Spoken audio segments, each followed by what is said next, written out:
Peter Cannon, 57, born in Canberra, lived in the Territory for 33 years now. Grew up in Canberra, working class family, mum and dad worked. My mother and father are German, I'm first generation Australian. I came to the Territory to escape my past, new adventures, new horizons. My name is Kim Arkit.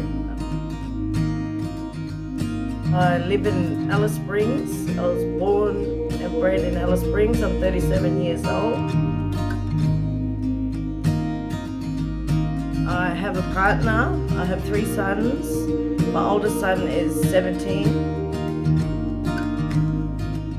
Hi, my name is Dion Telfilo Whamaku. I am 43 years old. I'm Australian Samoan. My parents are both Samoan. I was born in New Zealand, raised in Australia, Western Sydney and Victoria mainly, and Alice Springs, Central Australia.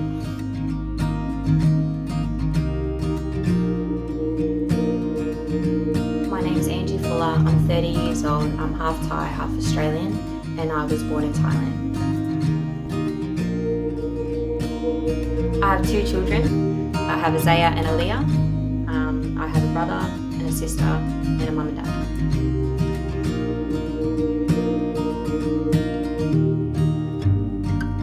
I grew up in Sydney, but I'm from Darwin and I live in Alice Springs.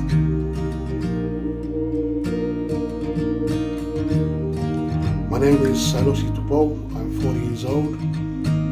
My parents are from Tonga, but I was born and raised in Manly, in the Northern Beaches of Sydney. I currently live in Alice Springs, NT.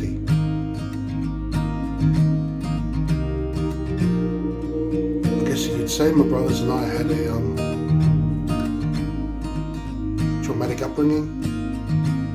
When I was 12 years old, my father got cancer. My mother kept it a secret. My dad was just sick.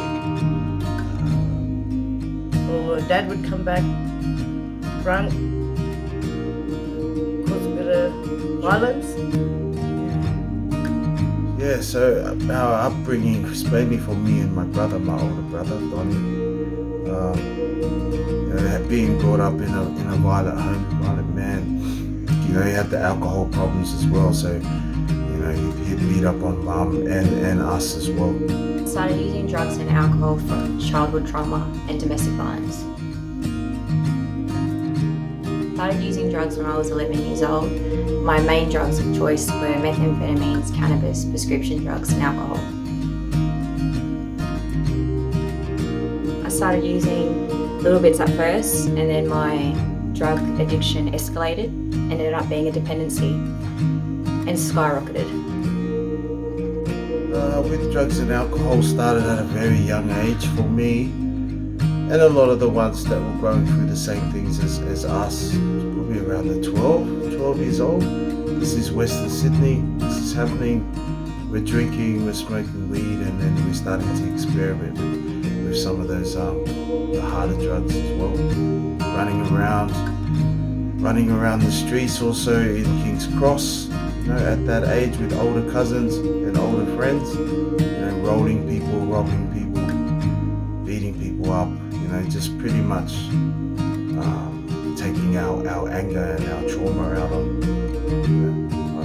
a lot of people. A lot of them were innocent too. So. Growing up with parents using marijuana and drinking alcohol, would have been about 4, 5 years old. Marijuana as a teenager up until I had children, and then alcohol.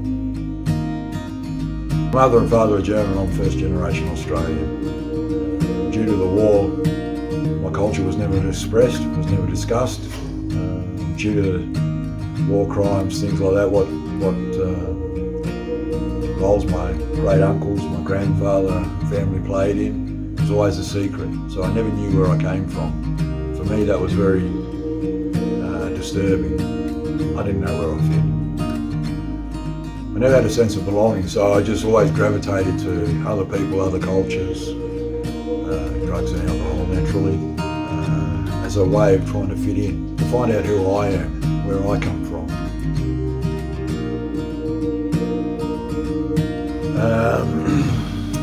I've served over 25 years in prison. I'm not a violent man, but I committed a lot of violent acts in my years.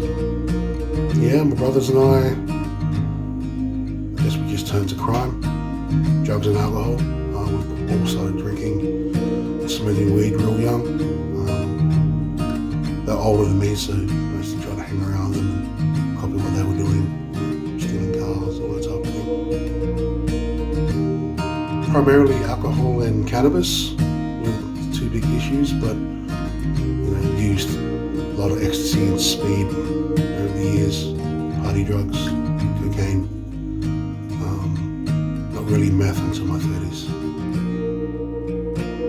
The main thing that was probably the worst thing for me was my crystal meth addiction that developed after my divorce. It wasn't that bad of a divorce, but it was a divorce. So yeah, I turned to what I know.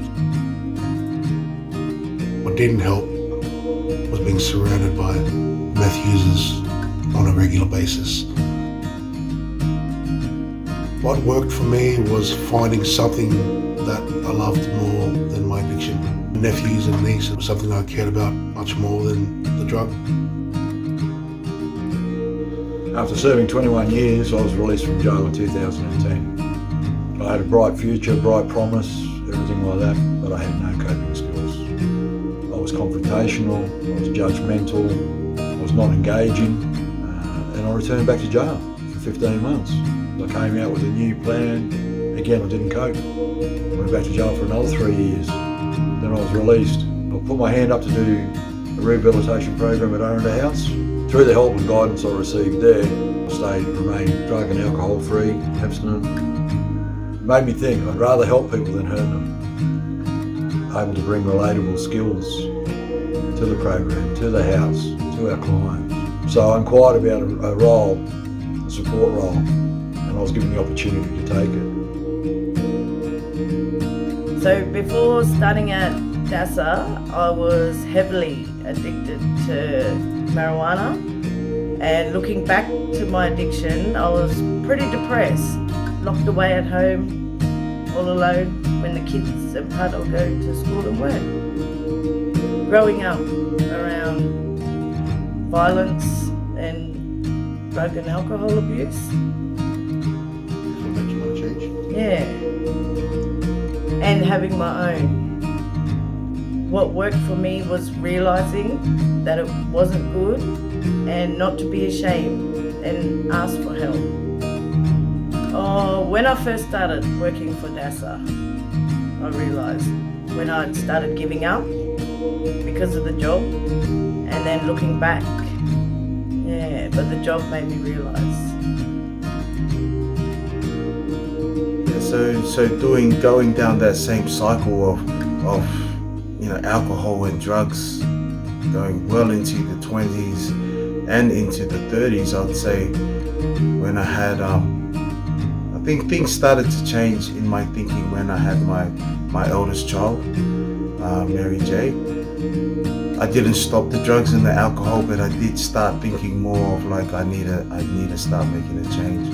And then, probably about 10 years ago or 10 or 11 years ago, I started thinking I need to make real change and I need to change my life around. And I did. Going to jail for a lengthy period stopped my using. I was incarcerated for 2 years, 6 months.